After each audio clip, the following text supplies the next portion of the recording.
जय माता दी। आप सभी का हमारे YouTube चैनल पर हार्दिक स्वागत है। आज सुने अधिक मास में सुनी जाने वाली पौराणिक कथाएं। एक राजा के दो रानियां थीं। बड़ी रानी का नाम दुहाग था और छोटी रानी का नाम सुहाग था। छोटी रानी व्रत उपवास और धर्म आदि करती रहती थी। बड़ी रानी को ये सब पसंद नहीं था। छोटी रानी शांत स्वभाव की और बड़ी रानी क्रोधी स्वभाव की थी। छोटी और बड़ी रानी ने मंगला गौरी का डोरा संकल्प सूत्र लिया था। बड़ी रानी ने किसी बात पर क्रोध में आकर डोरा तोड़ दिया। वह पागल हो गई।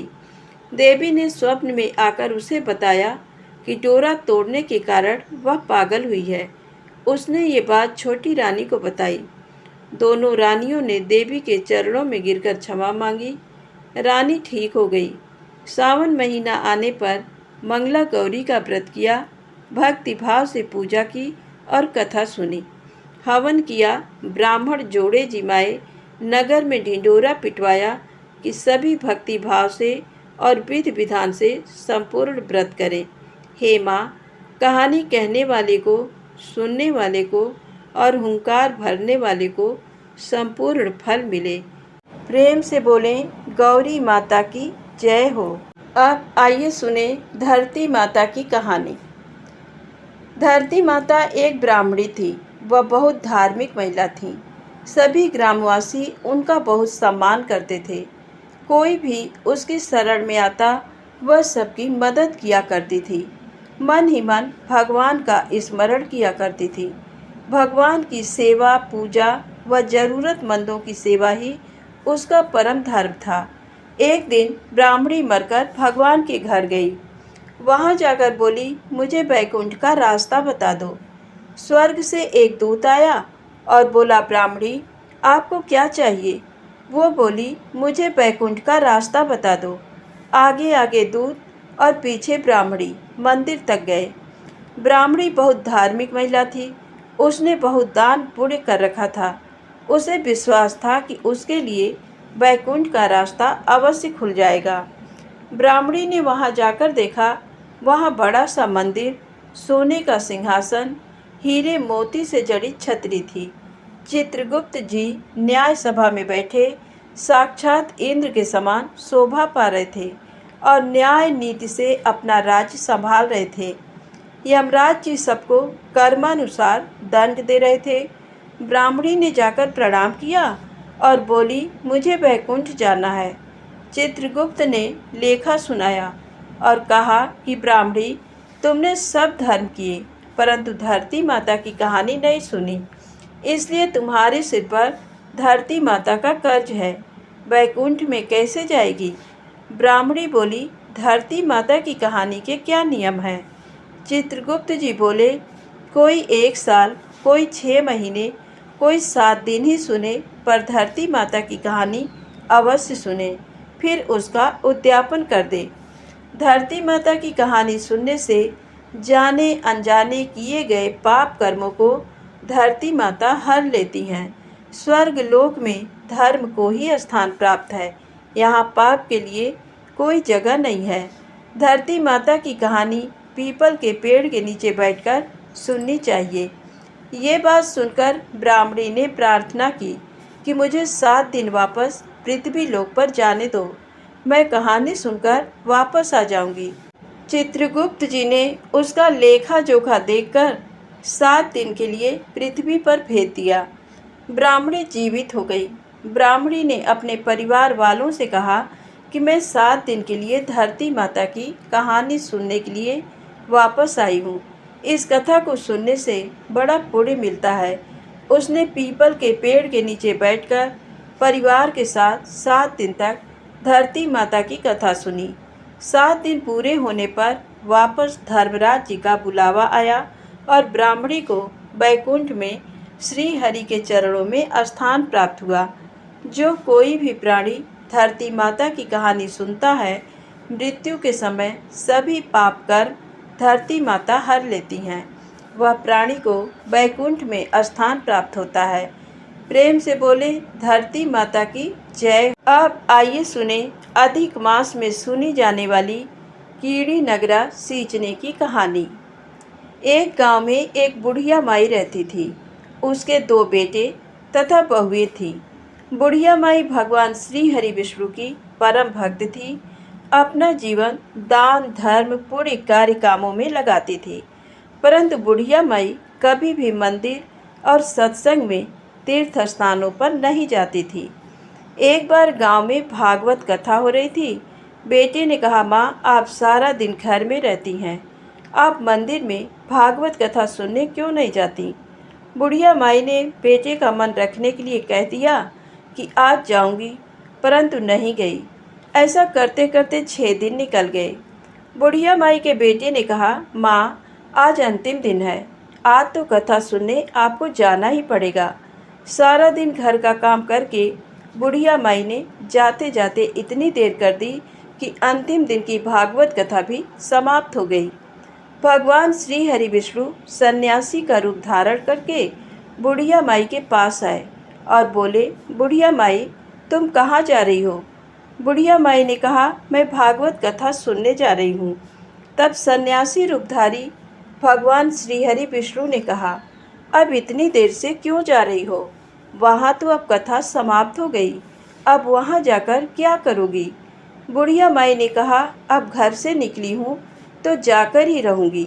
सब सन्यासी रूपधारी भगवान श्री हरि विष्णु ने कहा कि अब कथा समाप्त हो गई। भक्त लोग भी अपने अपने घर चले गए। अब तुम वहाँ से क्या लाओगे? तो बुढ़िया माई बोली, कुछ नहीं, तो मैं वहाँ से एक ईंट ही उठा लाऊंगी। तो सन्यासी रूपधारी भगवान श्री हरि विष्णु बोले, तुम वहाँ से मिट्टी की ईंट लाओगे, उसके बदले में मैं तुम्हें एक सोने की ईंट दे देता हूँ। बुढ़िया माई ने ईंट ले ली और घर की तरफ चल पड़ी और विचार करने लगी कि यदि ये ईंट मैं घर लेकर जाऊँगी तो बेटे बहू झगड़ने लगेंगे। इसीलिए घर के आंगन में बाहर ही बुढ़िया माई ने वो ईंट जमीन में गाड़ दी। परंतु अब बुढ़िया माई का ध्यान उस ईंट पर ही रहने लगा। खाने पीने घर के काम करने में सदैव बुढ़िया माई अपना ध्यान सोने की ईंट पर लगाए रखती। बेटे बहू ने पूछा, माँ, पूरे दिन घर के आंगन में क्या करती रहती हो? तो बुढ़िया माई ने कहा, मैं आने जाने वाले को देखती रहती हूँ। एक दिन बुढ़िया माई मर गई। यमराज के दूत बुढ़िया माई को लेने आए। बुढ़िया माई को लेकर धर्मराज जी के पास पहुँचे और धर्मराज जी को सारी बात बतलाई।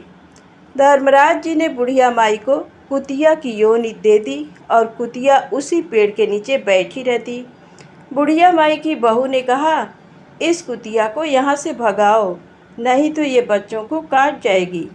तो उसके बेटे ने उसकी पीठ पर एक लकड़ी मारी और बुढ़िया माई मर गई। और फिर वो सर्प की योनि उसको मिली। आंगन में फिर सर्प को देखकर बेटे बहू ने किसी को काट नहीं जाए इसी डर से मार दिया। फिर बुढ़िया माई मरकर धर्मराज जी के पास पहुंची। फिर बुढ़िया माई कीड़ी का रूप धारण करके उस आंगन में कीड़ी नगरा बना लिया। आंगन में कीड़ी नगरा हो गया। घर वाले बहुत परेशान हुए। घर वाले भोजन भी नहीं बना रहे थे और मन ही मन भगवान का स्मरण करने लगे। तब भगवान श्री हरि विष्णु सन्यासी का रूप धारण करके आए और बोले कि कुछ खाने को दे दो। तो घर वालों ने कहा, महाराज, हमारे खाने को भी कुछ नहीं बनाया क्योंकि हमारे घर में कीड़ी नगरा हो गया है। आप ही इसका कुछ उपाय बतलाइए। तब महाराज जी ने आंगन में खुदा और सोने की ईंटें निकाली और दोनों बेटों को दे दी और कहा, तुम तुम्हारी माँ के नाम से दान पुण्य करना, धर्मशाला बनवाना, स्कूल बनवाना, प्याऊ लगवाना, गौशाला में गाय के चारे खाने की व्यवस्था करना। परंतु दोनों बेटे आपस में झगड़ने लगे कि तू दान कर, तू दान कर। किसी ने बुढ़िया माई के नाम से कोई दान नहीं किया और कीड़ी नगरा वहाँ उसी स्वरूप में स्थापित रहा। कुछ दिन बाद सन्यासी वापस आए और बुढ़िया माई के बेटों ने भगवान स्वरूपधारी सन्यासी महाराज से कहा कि हमारी घर की हालत वैसी की वैसी है, कीड़ी नगरा तो वैसे का वैसा ही है। तब साधु रूपधारी सन्यासी महाराज ने कहा, वह सोने के ईंट के टुकड़े लाओ और उन्हें बेचकर उनसे जो भी धन मिले उसे तुम्हारी माँ के नाम से दान पुण्य करो। इस कीड़ी नगरा पर शक्कर और आटा डालो। तुम ऐसा करोगे तो तुम्हारी माँ को मोक्ष प्राप्ति होगी। और उनके घर से कीड़ी नगरा चला गया। जो व्यक्ति प्रतिदिन सुबह प्रातः आटा और शक्कर कीड़ी नगरे पर डालता है, वह सदैव धनवान, पुत्रवान, संपन्न, सुख शांति से जीवन यापन करता है। उसके घर में कभी कोई कष्ट नहीं आता है। उसका जीवन सदा सर्वदा आनंद से व्यतीत होता है। उसके परिवारजन उसे अत्यधिक स्नेह प्रदान करते हैं। कीड़ी नगरा प्रतिदिन सींचने से जुड़ी नगरी की कहानी सुनने से, दान पुण्य व धर्म कार्यों में रुचि लगाने से जीवन उत्तम हो जाता है। तो प्रेम से बोलो विष्णु भगवान की जय हो। अब आइए सुने विष्णु भक्त किसान की कहानी। नारद जी बात बात पर नारायण नारायण कहा करते और इस प्रकार दिन में कई बार भगवान का नाम लेते थे। एक दिन उनके मन में ये विचार आया कि वह बहुत बार भगवान का नाम लेते हैं, अतः वही भगवान के सबसे बड़े भक्त हैं। ये सोचकर नारद जी विष्णु भगवान के पास पहुँचे और पूछा, भगवान आपका सबसे बड़ा भक्त कौन है? विष्णु भगवान ने बताया, अमुक गांव का अमुक किसान मेरा सबसे बड़ा भक्त है। नारद जी को बहुत धक्का लगा। उन्होंने भगवान जी के कथन की पुष्टि के लिए अपने को संभालते हुए भक्त किसान का नाम व पता नोट किया तथा उस किसान के गांव चल दिए। वहां जाकर देखा कि किसान ने सुबह 4 बजे उठकर 2 बार नारायण नारायण कहा, फिर नाद में भूसा, खली व पानी डालकर बैलों को लगा दिया। दैनिक क्रिया के बाद सुबह का जलपान कर सूर्योदय के साथ ही हल बैल लेकर खेतों में जा पहुंचा। पूर्वाह्न 10 बजे पत्नी द्वारा लाया कलेवा खाकर पुनः खेत में काम करने लगा।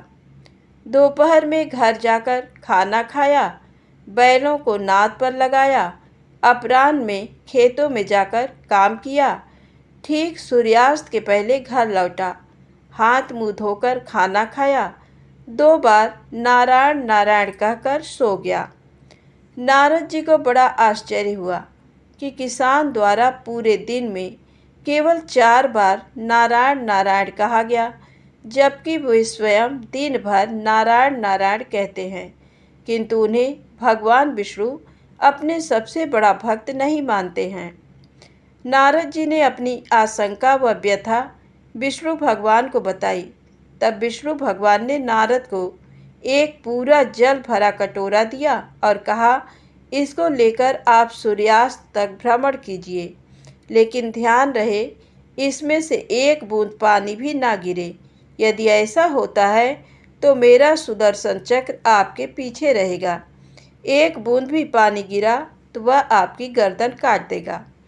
नारद जी ने जल भरा कटोरा लिया और सुबह से शाम तक भ्रमण किया।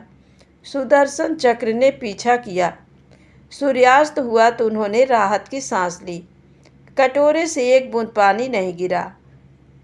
नारद जी विष्णु भगवान के पास पहुँचे। विष्णु जी ने पूछा, भ्रमण कैसा रहा? नारद जी ने उत्तर दिया, आपके सुदर्शन चक्र व भरे पानी के कारण भ्रमण में तनाव बना रहा। विष्णु जी ने पूछा, भ्रमण में कितनी बार मेरा नाम लिया? भगवान, एक तो जल का भरा कटोरा लेकर चलना और उस पर आपके सुदर्शन चक्र का पीछे पीछे चलना, उसमें पूरा ध्यान इन बातों पर था। आपका नाम कहाँ से लेता? नारद जी ने कहा। तब विष्णु जी ने कहा, इसी प्रकार गृहस्थ जीवन की आपाधापी आजीविका अर्जन की गला काट देने के भय वाली कठिनाइयों के बाद भी यदि किसान सुबह शाम मेरा नाम ले लेता है तो निश्चित रूप से वह सर्वश्रेष्ठ भक्त है। शनिवार व्रत की पौराणिक कथा। एक ब्राह्मण को सपने में नीली घोड़ी पर नीले कपड़े पहने एक आदमी दिखाई देता और कहता है, हे ब्राह्मण देवता, मैं तेरे लगूंगा। ब्राह्मण घबराकर उठ गया। अगले दिन यही सपना उसे फिर आता है। ये सपना उसे रोज आने लगा। वह परेशान हो गया और चिंता के मारे दुबला होने लगा। उसकी पत्नी ने कारण पूछा तो उसने सपने के बारे में बताया। ब्राह्मणी बोली, वे अवश्य ही शनि महाराज होंगे। अब की बार दिखें तो कहना लग जाओ, पर सवा पहर से ज़्यादा मत लगना। उस दिन सपना आने पर ब्राह्मण ने कहा, लग जाओ, पर कितने समय के लिए लगोगे? तब शनि जी बोले, 7.5 वर्ष का लगूंगा। ब्राह्मण ने कहा, क्षमा करें शनि जी, इतना भारी तो मुझसे झेला नहीं जाएगा। तब शनि जी बोले, तो 5 वर्ष का लग जाऊंगा। ब्राह्मण बोला, ये भी मेरे लिए ज़्यादा है। शनि जी बोले, 2.5 साल का लग जाऊं? ब्राह्मण ने मना किया तो शनि जी कहने लगे, सवा पहर का तो लगूंगा ही, इतना तो कोढ़ी कलगी भिखारी के भी लग जाता हूँ। तब ब्राह्मण ने कहा, ठीक है। ब्राह्मण को सवा पहर की शनि की दशा लग गई। ब्राह्मण ने नींद से जागकर ब्राह्मणी से कहा, मेरे सवा पहर शनि की दशा लग गई है, इसलिए मैं जंगल में जाकर ये समय बिताऊंगा। मेरे लिए खाने पीने का सामान बांध दे। मेरे पीछे से किसी से लड़ाई झगड़ा ना हो, इसका ध्यान रखना। ज़्यादातर घर में ही रहना। बच्चों का भी ध्यान रखना। इस सवा पहर के समय में कोई गाली भी दे तो चुपचाप सुन लेना, बहस मत करना। ये सब समझाकर ब्राह्मण जंगल में चला गया। जंगल में ब्राह्मण एक पीपल के पेड़ के नीचे बैठ गया और हनुमान जी का पाठ करने लगा। 1 पहर बीत गया। ब्राह्मण ने सोचा बाकी बचा समय रास्ते में बीत जाएगा, इसलिए वहां से चल दिया। रास्ते में एक बाड़ी में मतीरे लगे देखे। माली से एक मतीरा खरीदा, पोटली में बांधा और आगे बढ़ा। आगे एक आदमी मिला जो असल में शनिदेव जी थे। ब्राह्मण से पूछा, पोटली में क्या है? उसने कहा, मतीरा है। शनिदेव बोले, दिखाओ। ब्राह्मण ने पोटली खोली। उसमें राजकुमार का कटा हुआ खून से लथपथ सिर देखा। शनिदेव ब्राह्मण को राजा के पास ले गए और कहा कि इस ब्राह्मण ने राजकुमार की हत्या कर दी है। इसके पास पोटली में राजकुमार का सिर है। राजा ने कहा, मैं ये नहीं देख सकता, इस ब्राह्मण को सूली पर चढ़ा दो। राजा के यहाँ हाहाकार मच गया। ब्राह्मण को सूली पर चढ़ाने से पहले पूछा गया कि उसकी कोई आखिरी इच्छा हो तो बताए। ब्राह्मण ने सोचा किसी तरह सवा पहर पूरा करना होगा। उसने कहा, वह रोज बालाजी की कथा सुनता है।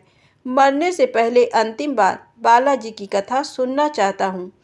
ब्राह्मण को कथा सुनाने का प्रबंध किया गया। कथा कहते कहते सवा पहर पूरा हो गया। शनि की दशा टलते ही राजकुमार शिकार खेलकर लौटता हुआ दिखाई दिया। राजकुमार को आता देख राजा बहुत खुश हुआ, लेकिन उसे निर्दोष ब्राह्मण की हत्या का दोष लगने का डर सताने लगा। उसने तुरंत घुड़सवार सैनिकों को ब्राह्मण को आदर सहित ले आने के लिए भेजा। ब्राह्मण राज दरबार में आया तो राजा ने क्षमा मांगी और पोटली दिखाने के लिए कहा। पोटली खोली तो उसमें मतीरा था। राजा ने इन सब के बारे में पूछा तो ब्राह्मण ने बताया, मुझे सवा पहर की शनिश्चर की दशा लगी थी, इस कारण ये सब तमाशा हुआ। राजा ने पूछा, ये दशा कैसे टलती है? ब्राह्मण बोला, राजा या सेठ के लगे तो काला हाथी या काला घोड़ा दान करे, गरीब के लगे तो पीपल की पूजा करे तब बोले, साचा शनिश्चर कहिए, जाके पाँव सदा ही पड़िए। शनि की कहानी सुने, तिल का तेल और काला उड़द दान करे, काले कुत्ते को तेल से चुपड़कर रोटी खिलाए तो शनिश्चर की दशा उतर जाती है। राजा ने उसे मतीरा वापस दे दिया। घर आकर ब्राह्मण ने मतीरा काटा तो उसमें बीज की जगह हीरे मोती निकले। ब्राह्मणी ने पूछा, ये कहाँ से लाए? आप तो कह रहे थे शनि की दशा लगी है। ब्राह्मण ने कहा, जब दशा लगी थी तो यही मतीरा राजकुमार का सिर बन गया था। उतरती दशा के शनि जी निहाल कर गए। हे शनि देवता, जैसी ब्राह्मण के शनि की दशा लगी वैसी। आइए सुने गणेश जी की कहानी। एक सास बहू थी। सास उसकी बहू को खाना नहीं देती थी। बहू रोज नदी पर जाती तो जाते समय घर से आटा ले जाती, नदी के पानी से आटा गूंथती, गणेश जी भगवान के मंदिर के दीपक से घी लेती, भोग में से गुड़ लेती, पास के शमशान में बाटी सेकती, बाटी में घी गुड़ मिलाकर चूरमा बनाती और गणेश जी भगवान के भोग लगाकर खुद जीम लेती। ऐसा करते बहुत दिन हो गए। ये देखकर गणेश जी भगवान को बहुत आश्चर्य हुआ और उन्होंने अपने नाक पर उंगली रख ली। बहू तो घर आ गई, परंतु जब दूसरे दिन मंदिर के पट खुले तो लोगों ने देखा गणेश जी भगवान की नाक पर उंगली है, तो मंदिर में भीड़ एकत्रित हो गई। गांव के लोगों ने हवन पूजा की, पर गणेश जी भगवान ने उंगली नहीं उतारी। तब सारे गांव में कहलवा दिया कि जो कोई गणेश जी भगवान के नाक से उंगली हटाएगा उसे राजा जी सम्मानित करेंगे। बहू ने सास से कहा, सासू जी मैं कोशिश करूंगी। तब सास बोली, इतने बड़े बड़े पंडित विद्वान कोशिश कर लिए, तू क्या करेगी। सब लोग मंदिर के बाहर एकत्रित हो गए। बहू घूंघट निकालकर अंदर गई, पर्दा लगाया और गणेश जी से हाथ जोड़कर बोली, हे विघ्नहर्ता, मैं मेरे घर से आटा लाती, लोगों का चढ़ाया घी गुड़ लेती, शमशान में बाटी सेकती, उसमें आपको क्या आपत्ति हुई। आपको मुंह से उंगली हटानी पड़ेगी। गणेश जी ने सोचा इसकी बात तो माननी पड़ेगी, इसने पहले मेरे भोग लगाया, ये तो मेरी भक्त है। गणेश जी भगवान ने उंगली हटा ली और बहू को आशीर्वाद दिया कि इस गांव में सभी प्रेम से रहेंगे। बहू मंदिर से बाहर आई। सब गांव वालों ने कहा, बहू तूने उंगली कैसे हटवाई, तू तो जादू करनी है। तब बहू ने सारी बात गांव वालों को बताई कि मेरी सास मुझे खाना नहीं देती थी, तब मैं घर से आटा लाकर नदी के पानी से आटा लगाकर बाटी बनाकर शमशान में सेक कर गणेश जी के दीपक से घी, प्रसाद में से गुड़ चुराकर गणेश जी के भोग लगाकर खुद खा लेती। इसलिए गणेश जी को आश्चर्य हुआ और उन्होंने नाक पर उंगली रख ली और मेरी प्रार्थना पर उंगली हटा ली और मुझे वरदान दिया कि अब इस गांव में सब प्रेम से रहेंगे। प्रेम से बोले गणेश जी महाराज की जय हो।